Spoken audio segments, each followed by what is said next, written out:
our Resist Make Cream portfolio. Produk kami memiliki deskripsi produk kerajinan tangan berbasis make cream yang menawarkan dekorasi rumah yang unik, estetik, dan ramah lingkungan. Produk kami dibuat dari bahan kalikatun berkualitas tinggi yang tahan lama dan didesain secara artistik. Memiliki tujuan sentuhan artistik pada rumah dengan produk handmade. Memiliki manfaat sebagai hadiah atau souvenir, mendukung penggunaan bahan ramah lingkungan, meningkatkan estetika personal dengan desain yang modern dan minimalis. Keunikan, produk dibuat secara manual oleh pengrajin lokal, menyediakan opsi custom sesuai keinginan pelanggan, dan berkualitas, fleksibilitas, desain sesuai permintaan pelanggan, ramah lingkungan, dan tahan lama. Segmen pelanggan produk kami yaitu anak muda, remaja, dan mahasiswa, kolektor barang handmade, pecinta hadiah custom, dan juga anak-anak. Memiliki proporsi nilai, dekorasi handmade yang unik dan dengan saluran langsung ke pelanggan atau toko terdekat. Hubungan pelanggan, layanan personal untuk pesanan custom, dukungan pelanggan melalui media sosial dan chat, program loyalitas untuk pelanggan tetap, memiliki aliran pendapatan, penjualan langsung produk mesin, sumber daya utama yaitu tali katun berkualitas dan peralatan kerajinan tangan, serta kreativitas pengrajin lokal.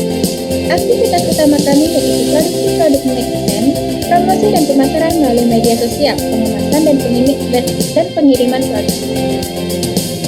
Mitra utama kami yaitu penyedia tali make-cream, beads, dan aksesoris lainnya, platform seperti Shopee atau penjualan online. Memiliki struktur biaya pengadaan bahan baku seperti tali, ring, dan beads, biaya pemasaran seperti iklan di media sosial, kemudian biaya tenaga kerja untuk produksi dan pengemasan. Uji pasar yang kami lakukan yaitu membagikan survei kepada beberapa orang tentang ketertarikan terhadap produk handmade dan kitchen make-cream. Dengan 83,3% responden menyukai ide produk handmade kami. Kemudian 66,7% menyatakan tertarik membeli dengan harga Rp15.000 hingga Rp20.000. Kesimpulan, potensi pasar cukup besar, terutama di segmen anak muda. Perhitungan harga pokok dan harga jual. Biaya produksi per kitchen, tali make-cream Rp3.000, aksesoris tambahan Rp3.000, tenaga kerja Rp5.000, total Rp11.000. Dengan harga jual Rp15.000, maka kami memperoleh keuntungan Rp4.000 per unit. Perhitungan berikut kami lampirkan proses pembuatan make-cream kami dan juga testimoni dari beberapa orang.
Bye.